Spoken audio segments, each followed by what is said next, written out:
গত কয়েক দশক ধরে নীরবে এমন কিছু তৈরি করে চলেছে যেটা দেখলে হলিউডের সাইফাই সিনেমার কথা মনে পড়ে যায়। সেই দেশটির নাম ইরান। তেহরান দীর্ঘদিন ধরে তার সামরিক সক্ষমতাকে একটি নির্দিষ্ট গণ্ডির মধ্যে রেখেছিল। মধ্যপ্রাচ্যের প্রতিবেশী দেশগুলোকে চাপে রাখতে পারে, ইসরায়েলকে হুমকি দিতে পারে, উপসাগরীয় অঞ্চলে নিজেদের উপস্থিতি জানান দিতে পারে। এইটুকুই ছিল তাদের লক্ষ্য। সেই অনুযায়ী তারা এমন সব ক্ষেপণাস্ত্র বানিয়েছে যেগুলো 2000 থেকে 3000 কিলোমিটার পর্যন্ত মারতে পারে। আঞ্চলিক হিসাবে এটা যথেষ্ট, কিন্তু বৈশ্বিক হিসাবে এটা কিছুই না। আর ঠিক এখানেই গল্পটা মোড় নিচ্ছে।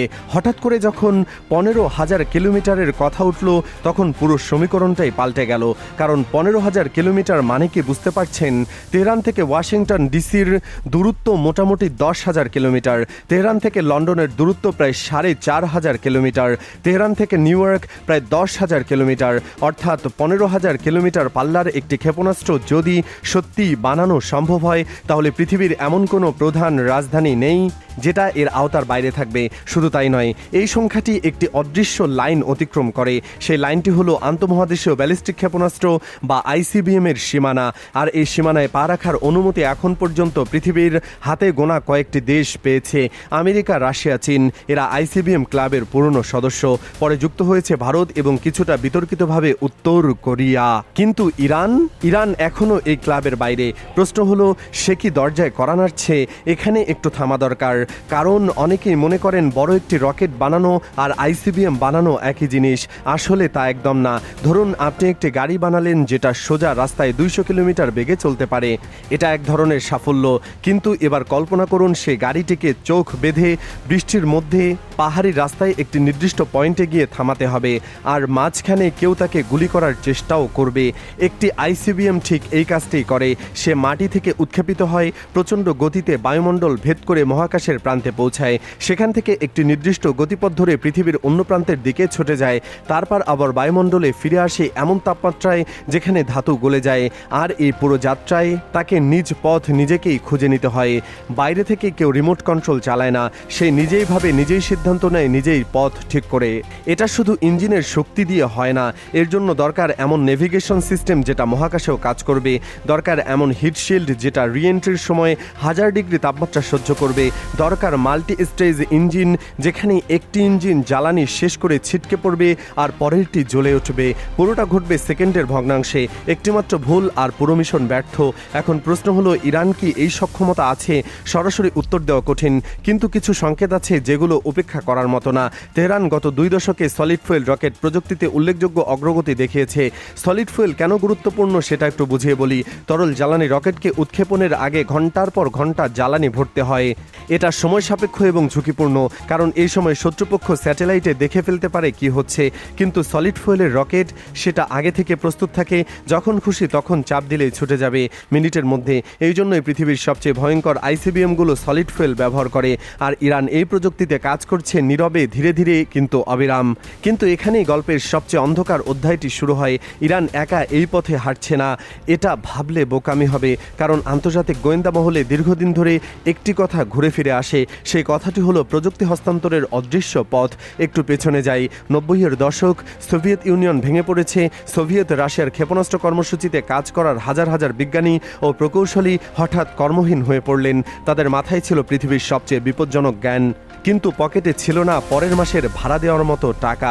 আর ঠিক সেই সময়ে কিছু দেশ হাত বাড়িয়ে দিল, সরাসরি না ধরলেও মধ্যস্থতাকারীদের মাধ্যমে, কালোবাজারে, গোপন চুক্তিতে। কখনো একটি নকশা, কখনো একটি সমীকরণ, কখনো একজন অবসরপ্রাপ্ত ইঞ্জিনিয়ার 6 মাসের কনসালটেন্সির চুক্তি। এভাবেই জ্ঞান পাচার হতে থাকলো। আর এই জ্ঞানের সবচেয়ে বড় ক্রেতাদের মধ্যে ছিল উত্তর কোরিয়া। পিয়ংইয়ংয়ের ক্ষেপণাস্ত্র কর্মসূচির দিকে তাকান। 70-80-র দশকে তারা সোভিয়েত স্ক্যাড ক্ষেপণাস্ত্রের অনুলিপি দিয়ে তৈরি শুরু করেছিল, মোটামুটি 300 কিলোমিটার পাল্লা। কিন্তু এরপর তাদের অগ্রগতি দেখে সামরিক বিশ্লেষকরা হতবাক হয়ে গেলেন।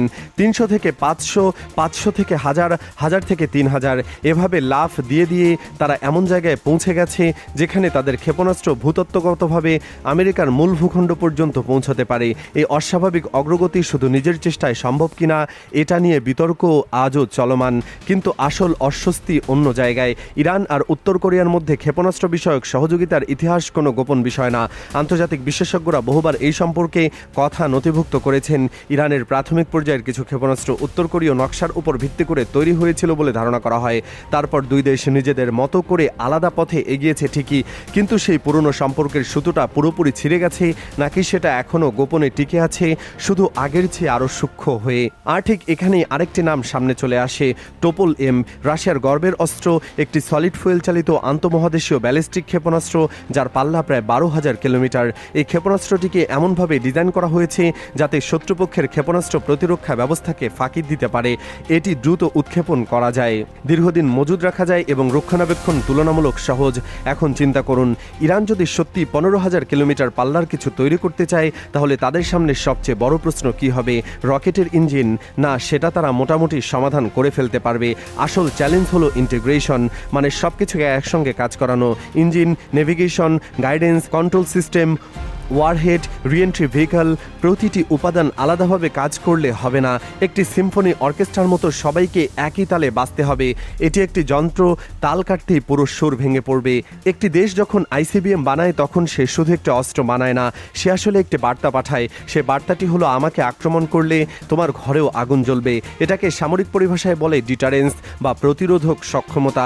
এই মুহূর্তে ইরানের সবচেয়ে বড় শত্রুকে ইসরায়েল, হতে পারে আমেরিকা, অবশ্যই। এই দুটি দেশেই ইরানের ক্ষেপণাস্ত্র কর্মসূচি ধ্বংস করার কথা বহুবার বলেছে। ইসরায়েল তো একাধিকবার ইরানের পারমাণবিক স্থাপনায় হামলার হুমকি দিয়েছে। এই পরিস্থিতিতে ইরান যদি মনে করে যে তার কাছে এমন একটি অস্ত্র দরকার যেটা আক্রমণকারীকে বলবে একবার ভেবে দেখো, তাহলে আইসিবিএমই সেই অস্ত্র। কিন্তু প্রশ্ন থেকে যায়, 15,000 কিলোমিটারের ঘোষণা কি আসলে বাস্তব সক্ষমতার প্রতিফলন, নাকি এটি একটি মনোযুদ্ধ? ভূরাজনীতিতে একটি কথা আছে, আপনাকে সত্যিই সবচেয়ে শক্তিশালী হতে হবে না, শুধু শত্রুকে বিশ্বাস করাতে হবে যে আপনি হতে পারেন।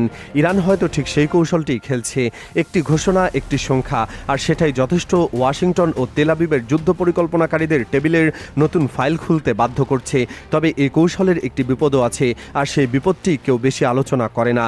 যখন একটি দেশ আইসিবিএম এর কথা বলে তখন বাকি বিশ্ব সেটাকে শুধু একটি সামরিক ঘোষণা হিসাবে দেখে না, তারা সেটাকে দেখে পারমাণবিক অস্ত্রের বাহক হিসাবে। কারণ কোনো দেশ 15,000 কিলোমিটার দূরে সাধারণ বিস্ফোরক পাঠানোর জন্য বিলিয়ন ডলার খরচ করে না। আইসিবিএম এর আসল অর্থ হলো পারমাণবিক ওয়ারহেড বহনের সক্ষমতা। আর ইরান যদি এই দিকে যায়, তাহলে মধ্যপ্রাচ্যে এমন একটি অস্ত্র প্রতিযোগিতা শুরু হতে পারে যেটা এই অঞ্চলকে এতটাই অস্থিতিশীল করে ফেলবে, যেটার সঙ্গে শীতল যুদ্ধের সবচেয়ে ভয়ঙ্কর দিনগুলোর তুলনা চলে। সৌদি আরব ইতিমধ্যে বলেছে ইরান পারমাণবিক অস্ত্র পেলে তারাও পাবে। তুরস্কের আঙ্কারাও অজানা নয়, মিশরও নিজস্ব হিসাব আছে। কিন্তু ইরানের একটি আইসিবিএম শুধু একটি অস্ত্র না, এটি হতে পারে ডোমিনো ইফেক্টের প্রথম টুকরো। কারণ এই মুহূর্তে আমরা এমন একটি সময় দাঁড়িয়ে আছি যেখানে পুরনো নিয়মগুলো ভেঙে পড়েছে। আপনার মতে আসল উত্তরটা কি? কমেন্টে জানান। আর এই ধরনের গভীর বিশ্লেষণ যদি আপনার ভালো লাগে, তাহলে চ্যানেলটি সাবস্ক্রাইব করে আমাদের পাশে থাকুন। কারণ এমন কিছু খবর আসছে যেগুলো মূলধারার সংবাদ মাধ্যম আপনাকে বলবে না, কিন্তু আমরা অবশ্যই আপনাকে জানিয়ে দেব।